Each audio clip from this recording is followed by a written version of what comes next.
Hi, I'm Jacqueline Snyder, and this is the Product Boss Podcast. I've helped launch and grow thousands of product-based businesses, even one of my own. And over the last 20 years, I've seen behind the scenes of businesses just like yours. Whether they are makers, manufacturers, artists, or food and beverage businesses, I have spent so many hours studying it all. I've discovered what makes them successful, what mistakes they could have avoided, how did they turn their ideas into a successful business, and what are the strategies that they have used to make more sales and be discovered by more customers. And this is what this show is all about. Whether you're just starting out or you're looking to become $1 million product boss, I'm here to give you the permission to chase your dreams, no matter how big or small. All you need is the right mindset, a little courage, strategy, and support, and you too can be the next $1 million product boss. Let's do this. Hey, Product Boss, and welcome back to another coaching session where I get to coach product bosses and you get to come behind the scenes and hear some of the things that are so similar between so many of your businesses, and also hear strategies that are different, strategies that maybe you could pick up a gem or a jewel on in these sessions. And today I'm coaching Lindsey. Now, Lindsey is a talented jewelry designer who creates handcrafted polymer clay earrings with a unique dark aesthetic. Now, her main goal is to stand out in a crowded market. And while she sells well in person, she does struggle to convert her online visitors into buyers. In fact, she'd really like to move out of all of the in-person markets and really start to think, how can I get more people to know about my business, to come to my website and to buy from me, right? It's a little less effort when you get to start, grow, build an online business. She also wants to expand her wholesale presence because that too, that multiple stream of revenue, that extra sales engine is going to be something that helps her grow without her having to do everything. Am I right? But she's not exactly sure how to hit that and do it strategically. So if you've ever felt like you're competing with too many other similar businesses and you haven't yet figured out how to get those consistent online sales, then this episode is for you. All right, my friends, let's dive in. Oh my goodness, friends. If you are anything like me, you probably spend more time running errands than running your business. Am I right? Like everything needs something. We got to run around. And I knew that this was like a major issue for me back in the day, which is why I decided to get help where I could. And I decided to let Instacart handle all of my grocery shopping. So I no longer had to worry about running all the errands and having to run out and get more almond milk for my lattes. Rather, I was like, you know what? We're just going to let Instacart handle that. So I want you to imagine skipping the store and getting back to designing, packaging orders, making, or maybe actually taking a break, even a nap. Remember those? Okay, so with Instacart, you can get groceries and essentials delivered in as fast as an hour so you can focus on growing your business without sacrificing a meal. Plus, less stress and more focus. And here's a tip. I've actually used Instacart before to order gifts from my daughter's friends' birthday parties because I haven't had time to run out and get presents. And I've been able to get the packaging, like the gift bag and the gift, like hello Sephora, delivered to my house while I was in the middle of coaching sessions so that I could have the present, right? It's like having a personal assistant without having a personal assistant. So if you want to do what I do and get the help where you can try it now if you head to theproductboss.com/Instacart. Earrings are my best sellers, but I've also noticed that the more kind of almost gothic alternative style are the ones that, number one, I prefer to make and that seem to sell better, or at least I've found that they sell better in certain groups. I sell most of my stuff in person. I think my photos probably aren't strong enough online. And I know that's something I really need to work on. I do have a website and an Etsy page and several other platforms that I'm on, but definitely in person is the most. Okay, yeah, and I remember auditing your website. So you've already updated it a bit, yeah? A little bit, yeah. I Yeah. went through some of the suggestions you had. Yeah, it looks good. It's like it's much cleaner. I can see your drop downs. It's like shop earrings. You've done a really good job actually here. And even your homepage, like even though your template is not necessarily like I know the way I showed it to you, it's still very clear. So it's like shop floral design, shop fall designs. It Mhm. makes it very easy for me as a customer and my user experience to be able to get to where I want to go. So, I'm through the Wix platform, so okay. I think maybe if I moved over to Shopify, it would be better. But I don't have any experience with Shopify, so I'm not sure. Okay. And I think we're going to be building that into the academy, the Product Boss Academy. We have some experts coming in to actually teach how to start from scratch on Shopify and build your site. Okay. So you'll have access to that. But right now, it is what it is. Like I haven't ever really gone full platform specific because I know everyone's on different platforms, but I do know that Shopify, for example, is built for e-com, and they're very much thinking through like, how do we make it that the small business can exist on this platform to millions and millions and millions of dollars, like where they don't have to build a custom platform, like it'll grow with you. Right. So, but it's still to me clean and feels much easier. And then I know you said your photos, but you've done a really good job since I last looked at this. Well, then I don't know what doesn't convert them over when they see everything online. It doesn't convert them to sales. We'll get into that. Okay. Because it's not as easy as like I'm putting this in front of someone and they should just buy it, right? Like if sales happen like that would be awesome and I would sleep more, but Yeah.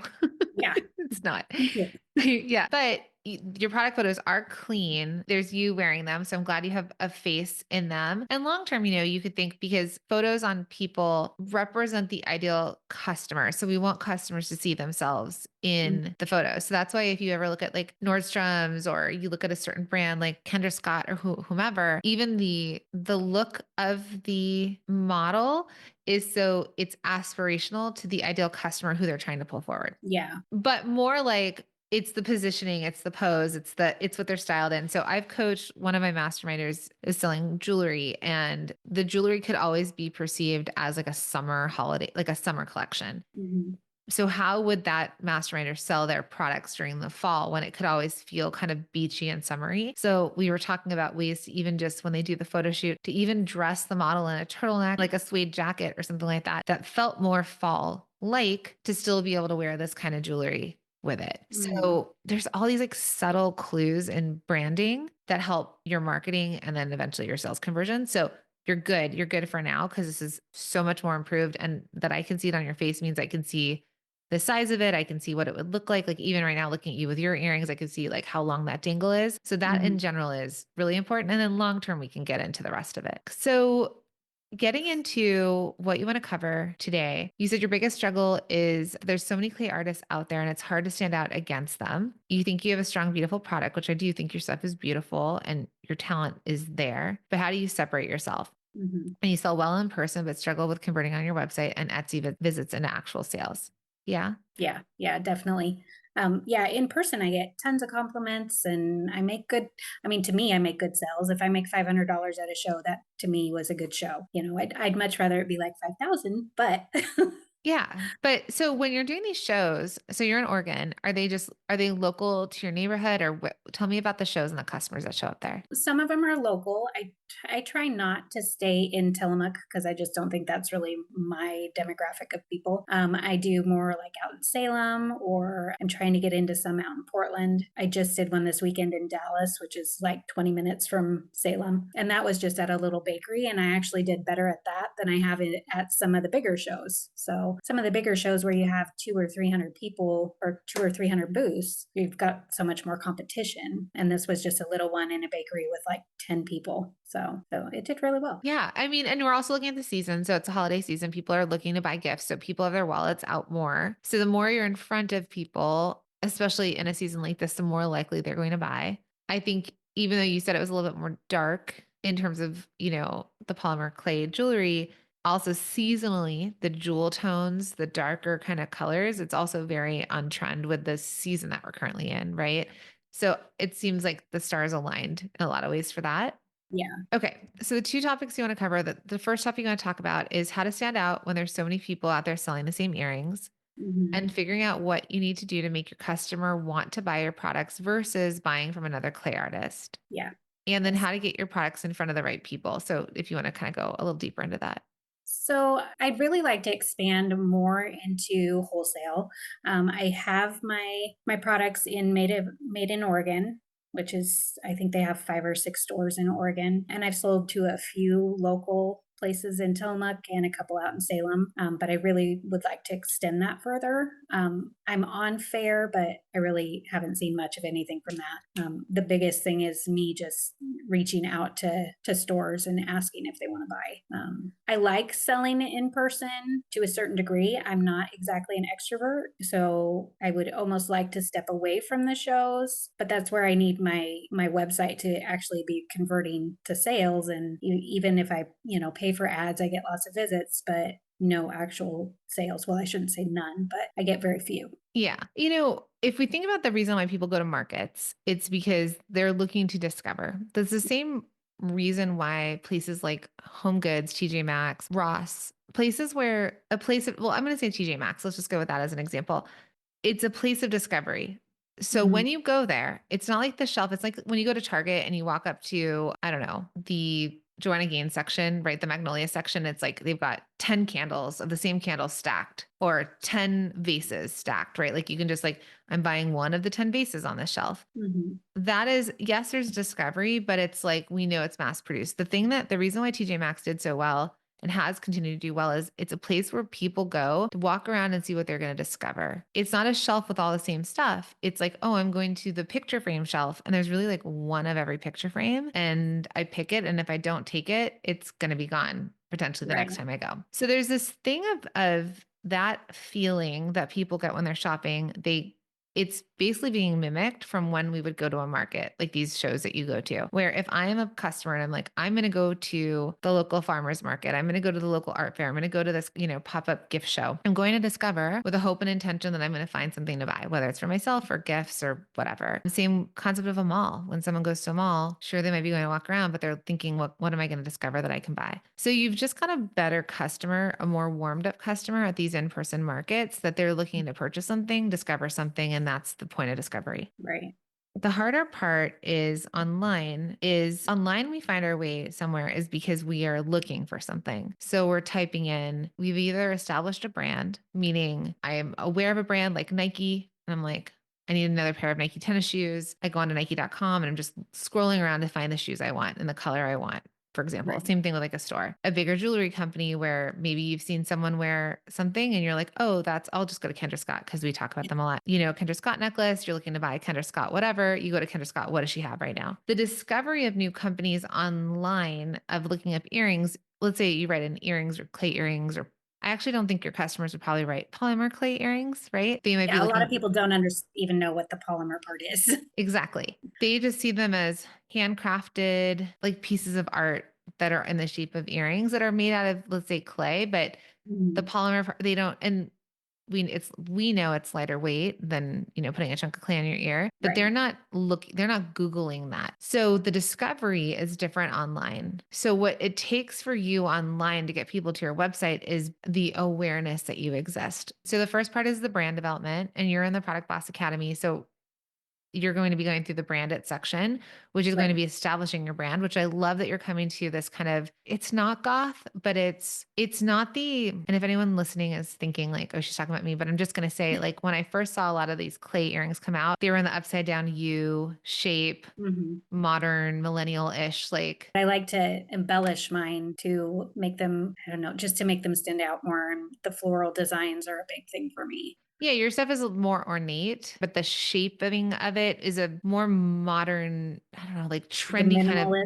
Yeah, like people have arches in their houses now and they've got arch-shaped bookcases and there's a lot of that. So the brand establishment of it is really honing into your ideal customer and what she's looking for and how it's going to meet her needs. And so this particular customer might like darker tones, richer color looks, whether or not you do skulls or don't do skulls, that's a whole other conversation, but she likes the craftsmanship of something. Maybe if you go into her house, she has old vintage mirrors Yes. or like a brush that she saved from her grandmother that's like really ornate, right? Like her house is less modern, minimalist, and more ornate. And so we really have to understand the customer and what her home would look like, what her clothes would look like. She doesn't have to be goth to like black and red Right. together. Yeah. I guess I look at myself as it's kind of more just an alternative. Like I like dark colors. Mm-hmm. I work for a city, so I can't really dress, completely out there.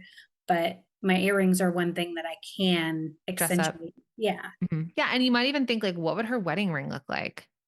Because if you think about like a wedding ring or what would her dress look like? Was she wearing vintage to her wedding? Like you think about all the purchases that she would make and the choices she makes, and they might be alternative, right? She's never going to shop at X store, but like she might really like Anthropologie because of the way that Anthropologie has like bedding that looks a different way, right? So you start to kind of find your ideal customer and where else she would exist in this world and what Mhm. other choices she would make. And the brand that's established around that is pulling forward, like really the way you stand out is that you develop a brand that when people see it, they're able to say, that's a what? Okay. So staying consistent with looks and feels doesn't mean that you always have to do black and red. I'm not saying it has to be a certain color palette, but we would do this. We would never do this. We'd never do an upside down U Right. in just black or white, right? Maybe we do an upside down U if it was covered in like beautiful handcrafted roses. But so that's the part that you start to establish from a brand perspective. And that's how when customers see it, a romantic, like you use the dark romance collection, it's like romantic. And then the customer starts to recognize it and say, oh yeah, like I relate to this, whether it's they buy it one time because it matches a holiday dress they have, or it matches all the time because it's how they live in their existence. And that's really this concept of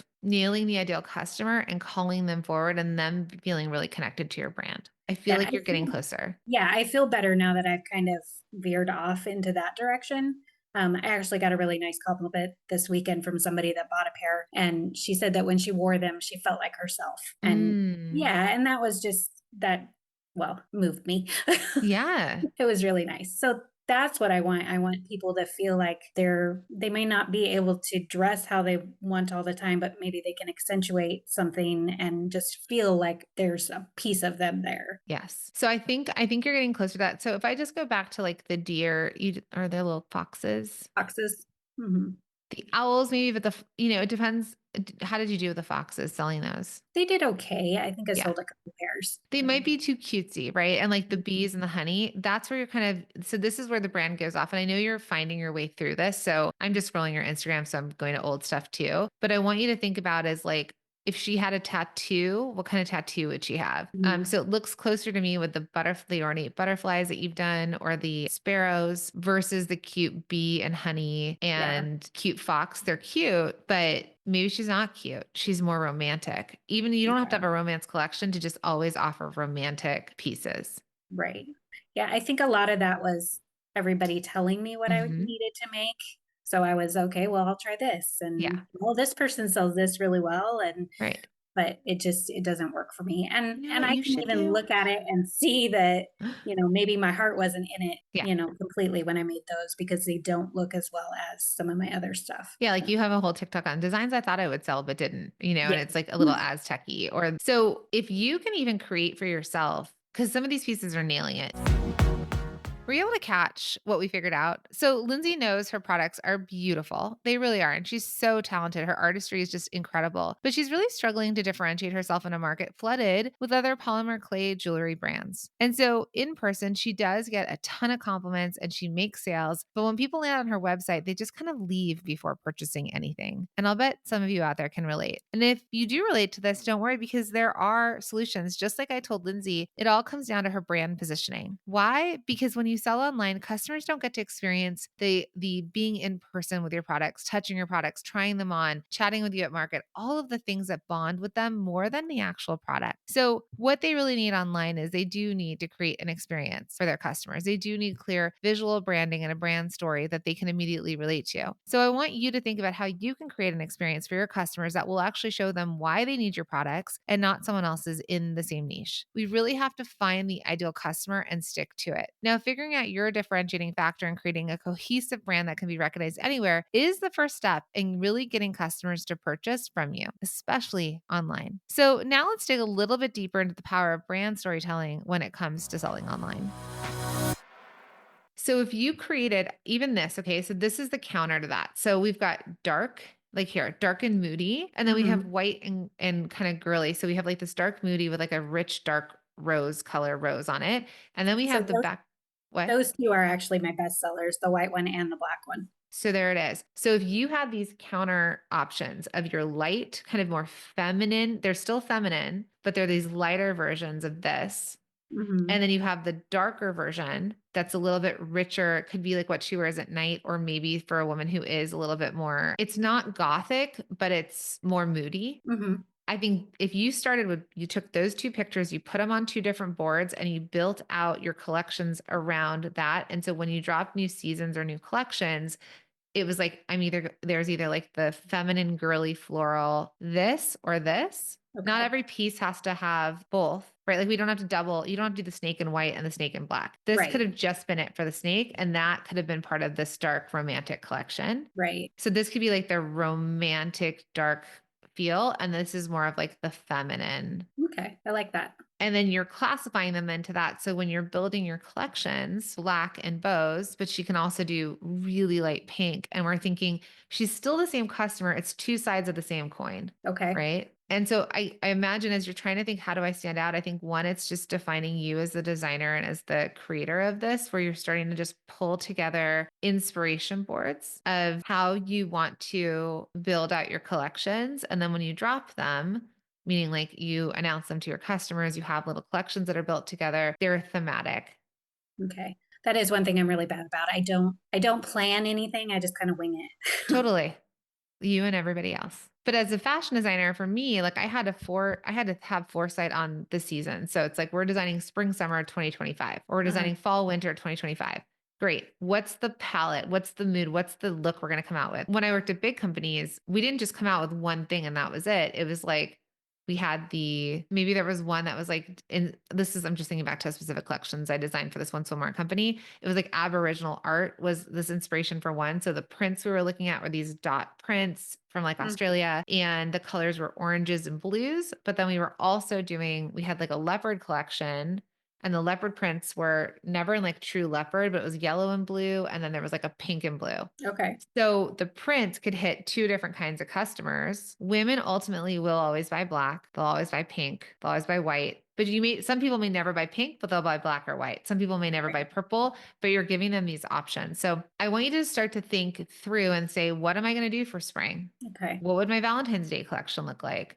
And ideate like 5 pieces that would be your Valentine's Day collection, or maybe it's 5 or like 5, or let's say there's 8 to 10 total pieces that you come out with. Maybe there's 3 that could almost be in either collection. And then you have your kind of darker goth look and then your romantic look. And they still go together, but they're separate.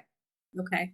Yeah, I'm always feeling like I'm behind. So it's like a rush to get those collections together. So, even Christmas, I threw some Christmas stuff together, which I really hate doing, specific holiday ones. So I think that's one thing that I need to realize, that I don't have to do that. Nope. But yeah. You just have to be seasonal, not, Right. it doesn't have to be Christmas. It's just seasonal. So if I'm going to be I know that when I design for the winter, typically I'm looking for jewel tones and darker tones. So jewel tones people will wear during the holidays, and darker more like when we go into fall, or when we go into the blues we use are different. The reds that we use are different. If it feels too much like spring, she's less likely to buy it in the fall. Right. So it doesn't have to have a Christmas tree on it to be holiday. It's just even the colorways that you use are different. Yeah. Yeah. I need to get past that mindset. I think that I have to do a holiday, or I have to do it this way because that's what other clay artists are doing. I'd rather you look to jewelry companies than clay artists.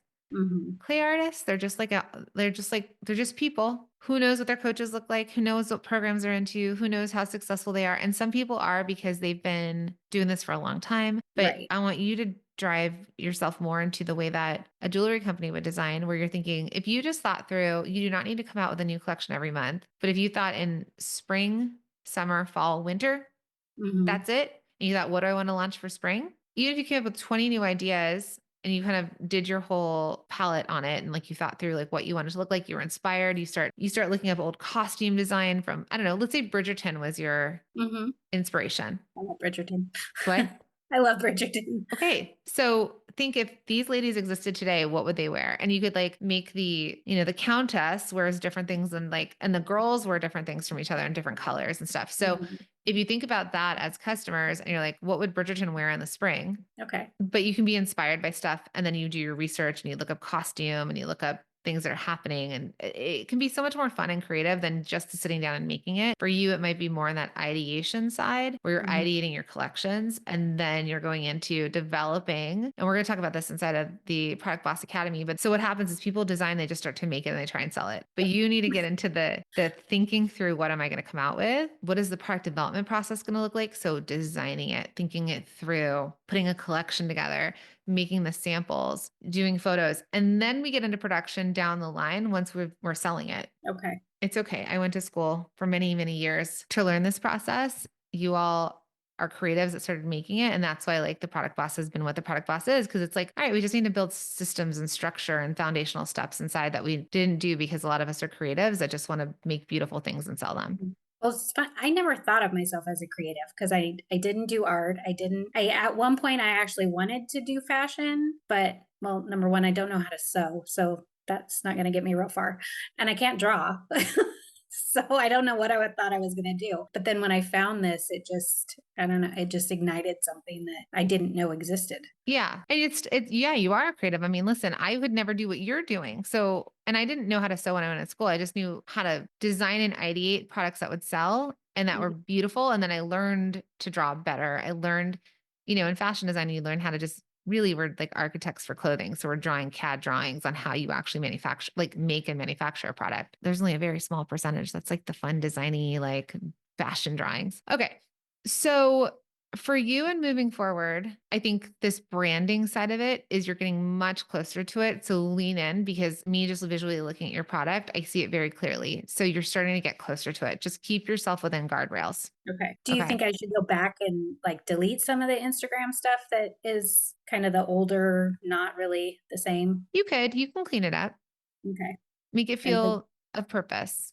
take some of the products down that are like the owl and the fox and stuff that Yeah, it's not gonna hurt anything. It's just going to one, if I do land on your page, if you do start to grow it, then I'm like, "Oh, I see what this place is," right? We want people to just know what this brand stands for. right. That's how you start to stand out. You know very clearly who your ideal customer is, and you know very clearly what they're looking for, and the brand you're creating and everything you create around it is in meeting the need of that customer. They feel seen, they feel represented. Like you said, that woman was like, I feel like me. We need Yeah. more of that. Yes.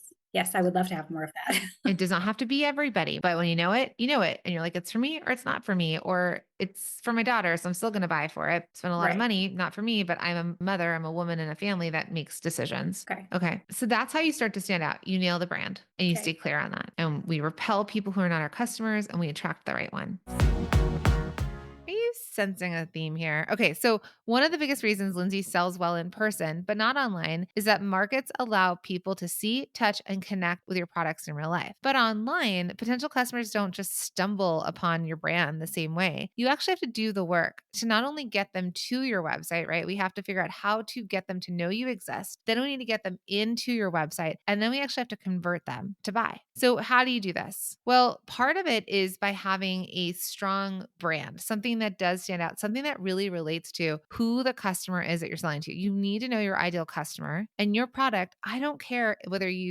it's jewelry or pottery or food or a book or a wall sign or anything. Your product, they're not buying the product. They're buying the brand. They're buying something that makes them feel a certain way. And when I say I don't care, what I mean by that is that each and every product out there meets a need, want, desire, or solves a problem. And sometimes it does a lot of those things. So when you're able to connect with your ideal customer and really figure out how to connect emotionally to that ideal customer, how to get them to realize that your product is going to make them feel a certain way, that is how you convert them to a customer. And so much of this comes from more than just what you're selling. That's really the key here. Okay, so now let's discuss Lindsay's next way of selling right now, which I know she wants to jump into wholesale.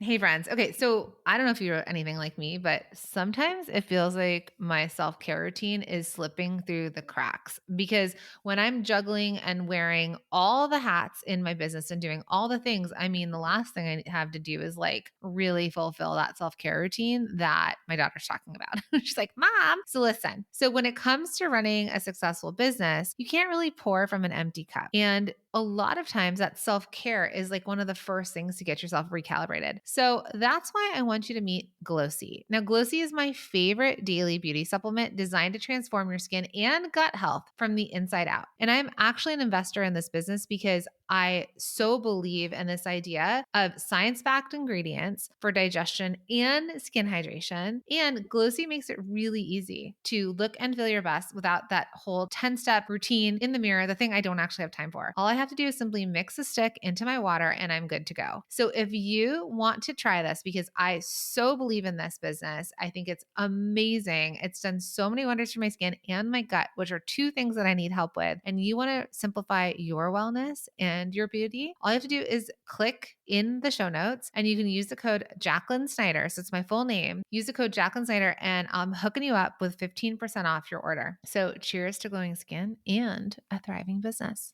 Hey friends, are you unsure of what to say on social media or what to even send in your weekly emails? Well, what if creating content could be easy? Would you be looking for a shortcut to creating consistent content? Yes, consistent content, because you know consistency is key. Well, let me tell you, you are not alone when you feel like you're struggling on what to post or what to write in emails. And we know that you have that product part of your business down. But as you're listening to this podcast, you probably already know that to get more people to your products, to buy your products, you need to create great content. Oh, I know. I keep saying content, and that's the dreaded C word. And we can't tell you how many product bosses tell us that they want to create great content for their audience and their customers, but they don't know what to say, or they are so busy they can't find the time, or they really, really, really don't want to be the face of their brand. Well, no worries, because that's exactly why we created a year of content. It is your shortcut to creating consistent content that resonates with your audience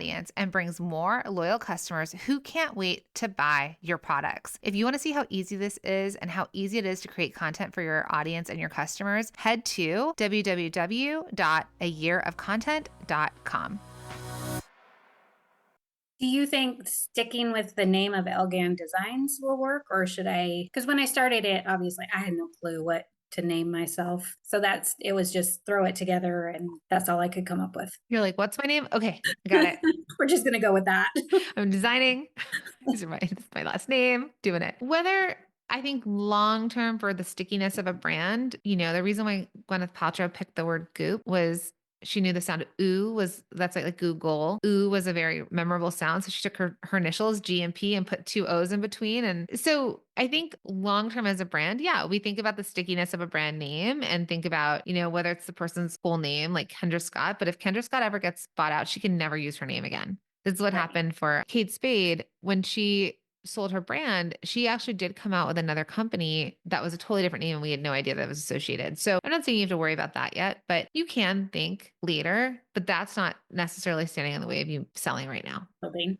Yeah. Next thing I want to say to you, because you're asking me questions about social media. When I looked at your social, you did have one bit of content that had way more plays than others. And it's like it's watch me make feather earrings. Yeah, I have no idea why that one took off. So because people like to watch things be made. Yeah, but I've done other watch me make these and they got very little. I think with your stuff, there can be the watch how it's made, but even if I watch how it's made, doesn't mean that I'm the ideal customer. Right.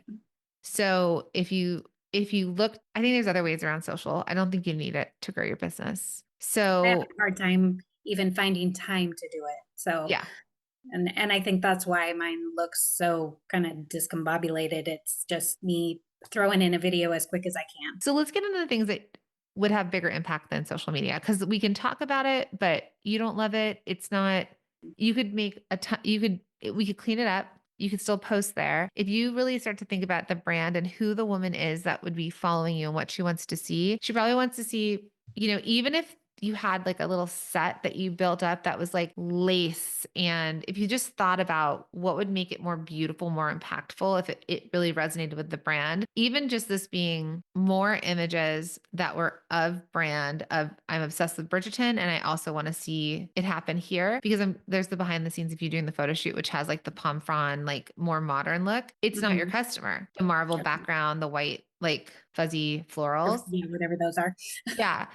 You might want to just, again, I think the more successful one for you or the way that it looks is the one where you have the background of the black writing, like it looks like old script. Okay. So even your stuff on old vintage books or, just thinking through that. So just visually you can clean it up, but it's not necessarily and you can keep doing your how it's like the making. People like to watch the making. Maybe just pause on that because for you, the next question is wholesale and that might be a faster play to making more money. Okay. Do you want to dig into that next? Yeah, that's fine. Like I said, the biggest wholesale place that I'm working with so far is Made in Oregon. So tell me what you are doing from wholesale perspective, like, cause you said you've been reaching out and people aren't responding. So tell me about your process there. Um, Mostly it's been either walking into the store and talking to the store owner or emailing, which is how I got made in Oregon. I sent them an email with some photos and they emailed me back and asked for some samples. So I sent those off to them. I have gotten a couple other stores that responded, but for every 10 that I send, maybe one responds. So one responds, and what do they respond with? That they love my products and they'd love to see more. And then do they buy? Yeah. Yeah, Oh, usually so. okay. So But 1 in 10 is great. Like 10% conversion is huge. mhm. But it's they're small stores, right? So I've been reaching out more towards like alternative clothing and almost like a witchy, like witchcraft stores. Okay. And both of those are the ones that have responded back, are those kinds of stores. Okay. So great. So you can find more of those. Hmm. Okay. I just went to Pinterest because Pinterest could be another place that you play with. So I just Googled romantic feminine style, right? And then you could even create boards for yourself. You've got like your romantic girly feminine where you're like, my floral earrings that are the white with the rose would look really great with, I don't know, a woman who would wear this Okay. or a woman who would wear this. So if you could start to create those palettes and that version, and you've Okay. got stuff to sell for that, like a woman who would wear a lace Converse, maybe. Okay. Okay. Then Yeah. you have you called it witchy. Yeah, I mean, it's like oddity stores and alternative stores and witchcraft and So like a little goth, a little, yeah, yeah. romantic. Yeah. So Yes. same idea. So you kind of like, for example, this is a great example for you to see of Hmm. maybe like these boots are very witchy. Right. But they're vintage feeling. It looks like she's wearing vintage jewelry. She's stacking. This might be how she dresses every day, or it might be that she doesn't. So even if you created like palette, this would be really cool for you to do long term since you wanted to be a fashion designer. So now I'm turning you into a stylist. If you created Pinterest posts or Instagrams that were like curating outfits for your ideal Wear this customer outfit and with using your this. jewelry, Okay. that also is like something like this is kind of cool. But again, you kind of look through because moons and stars might work really well. And that's been a big seller too, is moons. Yeah. And so again, you kind of position who it is. And then as you start to outreach stores, so as soon as you start to nail the brand look and feel, you can find other brands that would be selling to your customer that would be dressing her in different ways, either not only other earring lines, dresses, shoes, handbags. So she's already done a great job of landing a few wholesale accounts, including a larger retailer in Oregon. But just like most product bosses out there, she does want to continue scaling and growing and getting into more stores. So just like I told Lindsay, when it comes to wholesale, you really need to be proactive since the stores won't just come to you. Not sure if you sense the theme there, but nobody's thinking about your businesses. You got to get in front of them. You got to go find them. It's like fishing. The fish are not going to jump into your net. They're not going to jump into your boat. You got to hook, line, and sinker them. Hook, line, and sink them. That's what you got to do, right? You need to find them. You need to pitch to them. You need to follow up with them consistently. And if you're going to make it work, listen, that's the way to do it. So Lindsay already has had a great conversion rate with her wholesale customers. She knows how to get in front of them. She's starting to do it. So can we just repeat this process? Can we repeat the sales engine? I'd love to see her dig deeper into wholesale and understand how to have minimum orders and how to pitch the right stores, like meaning stores that already have their ideal customer shopping at their store. And then how can they be that too? So she's definitely on the right track. And remember, if you want to lean into wholesale, make it easy for stores to say yes to you and your products. All right, now let's wrap this up. I feel overwhelmed. Let's clean it up for you though. I just feel like I don't have enough time in the day for I know. everything. I work full time. I say I have kids, but they're all adults now. So I can't really use that as an excuse anymore. But I have a husband and animals. So we'll use them. Okay. So step one is you stop making all the things without planning. Okay. Do you hear what I Definitely. said there? Yes. So we can get creative, but I want you to get creative first off of who is my ideal customer and how do I serve them in each season? So that's your first step. You're going to say, who's my ideal customer? How do I serve them in each season? And what am I feeling like I want to bring to market that is my position in fashion of I'm really inspired by roses and dark and da because you could have the moon and sun collection come out in spring. Hmm. And things that are bestsellers can stay in the collection, right? They can always live there. And then you'll have collections come in and out. Okay. Moon and sun are in for spring and then they're done. And then by fall, it's another collection that's coming out. Okay. So I want you to just hone in on your ideal customer and think about how you can serve them. And maybe you're looking up on Pinterest, you're creating cut out boards, whatever you need to do, but you're able to visually look at something and say, oh yeah, am I on track or off track? Lindsey, are you on track or off track?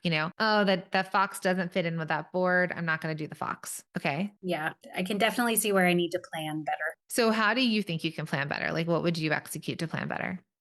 Like you were talking about having the vision boards and actually planning out the collection instead of just going in and winging it for the day. So you have a beautiful little office. So like you could also put some poster board up or foam core. And every time you get inspired, like add it to a vision board of, when I say vision, but it's really a creative board. This is how designers work. You're starting to think through what you want these collections to look like. It doesn't mean you have to say go on it, but you're starting to kind of ideate and then you're developing the look and feel of that collection. Yeah. No, I definitely see that because I'll see things that inspire me now, but I'm in the middle of work or whatever. Yeah. So, I'll screenshot it or something and then I forget about it later. Yeah. So, You can also keep yourself like a hidden Pinterest board that you can just like automatically pin it up for you. You can just create an album for yourself and your photos. You just move to albums. So just think through I have so many screen grabs and so many things. So just for you, think about where you want it to live. And then when you sit down and you have a day of design and ideation and creative day, instead of going straight to making, go to the boards. Yeah. Okay. Start to design, start to think through, okay, I'm going to do a floral collection, but I really want to put gold in it. And that's a lot of the front end work as a fashion designer. I started designing a year before it would ever be at market. So that's right now, everything that we're going to see a year from now is being designed. That's what I need to work on here. You don't have as big of a business, so you can pivot and move quickly, but I just don't want you to just make something today and try and sell it tomorrow. Which is what I've been doing for the last 2 years. Yeah. Which is okay.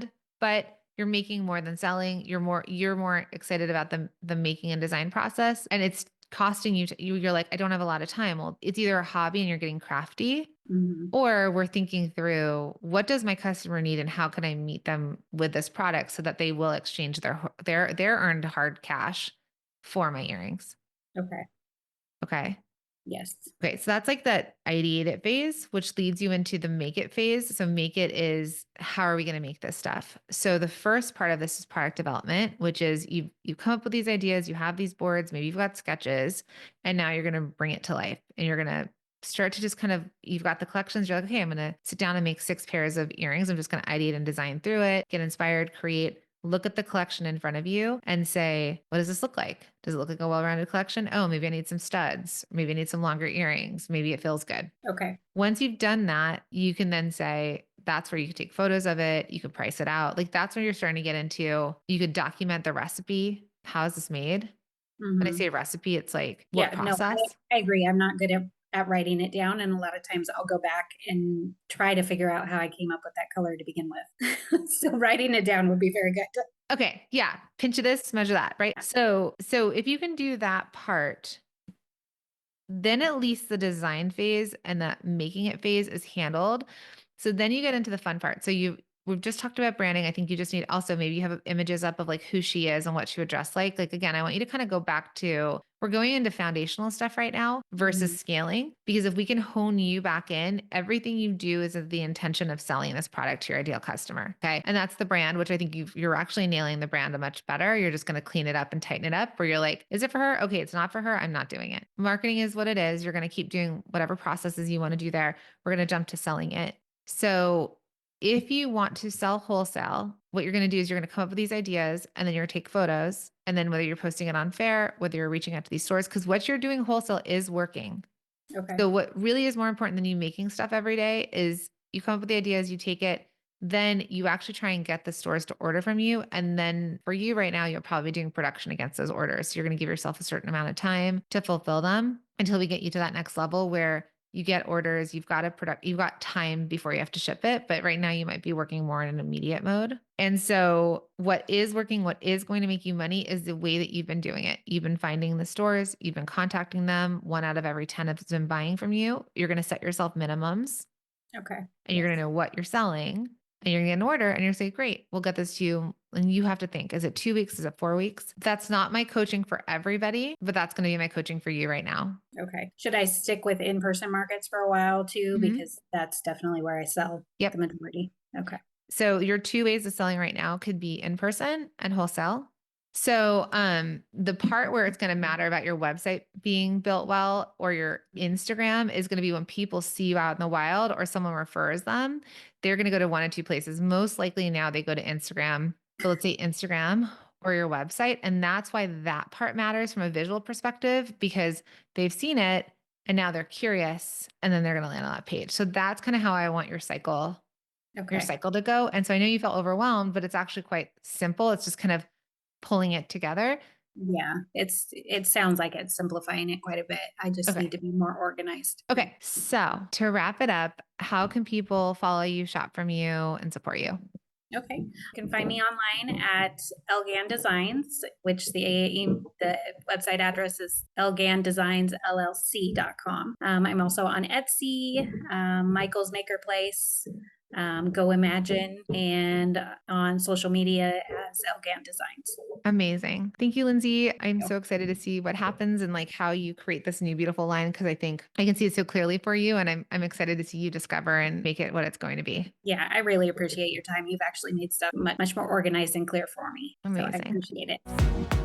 I had a great time coaching Lindsay. In fact, I've worked with her in my programs and other sorts of capacities. And so I was familiar with her brand. Now, I cannot wait though to see what she does after this coaching session. Now, Lindsay's a student in many of my programs. And so I know with that support that she has inside of the programs and with a little bit of this fun, one-on-one coaching, that she can really figure out how she refines and can grow her business. Now, the main theme here is that if she wants to stand out in a crowded market and convert more people online, then she's going to need to define her brand better. She's going to need to know how to connect with her ideal customer. She's going to want to plan ahead. And I think wholesale is a really great sales engine to add to her business. So if she can implement what we discussed, I know she's going to be able to build sustainably and scale her jewelry business. So my friends, if you are struggling with the same things as Lindsay, then you do need to figure out and clearly define your brand. Really understand who your ideal customer is and to really connect the two. This is exactly what we do because so many people have these great ideas and they want to sell them, but they don't know all the bits in between. So this is what we do inside of the Product Boss Academy. And that's something that I want to share with you. So if it's something that you're interested in, you can click the link in the show notes because inside of the Product Boss Academy, we take you all the way from come up with the idea, learn how to make it, figure out how to build a brand, market it, and sell online. Okay, that's all inside of the Product Boss Academy. So if you want to learn more, just click the link in the show notes. Remember, my friends, you have got this, and I will see you in the next episode.